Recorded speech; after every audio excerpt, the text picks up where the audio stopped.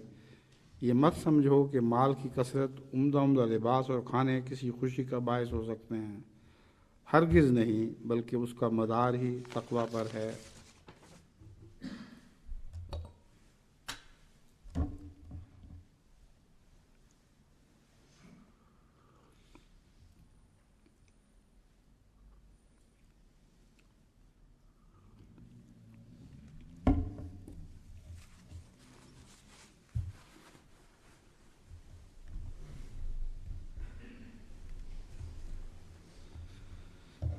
الحمد لله نحمده ونستعينه ونستغفره ونؤمن به ونتوكل عليه ونعوذ بالله من شرور أنفسنا ومن سيئات أعمالنا من يهده الله فلا مضل له ومن يضلله فلا هادي له ونشهد أن لا إله إلا الله وحده لا شريك له ونشهد أن محمدا عبده ورسوله عباد الله رحمكم الله إن الله يأمر بالعدل والإحسان وإيتاء ذي القربى وينهى عن الفحشاء والمنكر والبغي يعظكم لعلكم تذكرون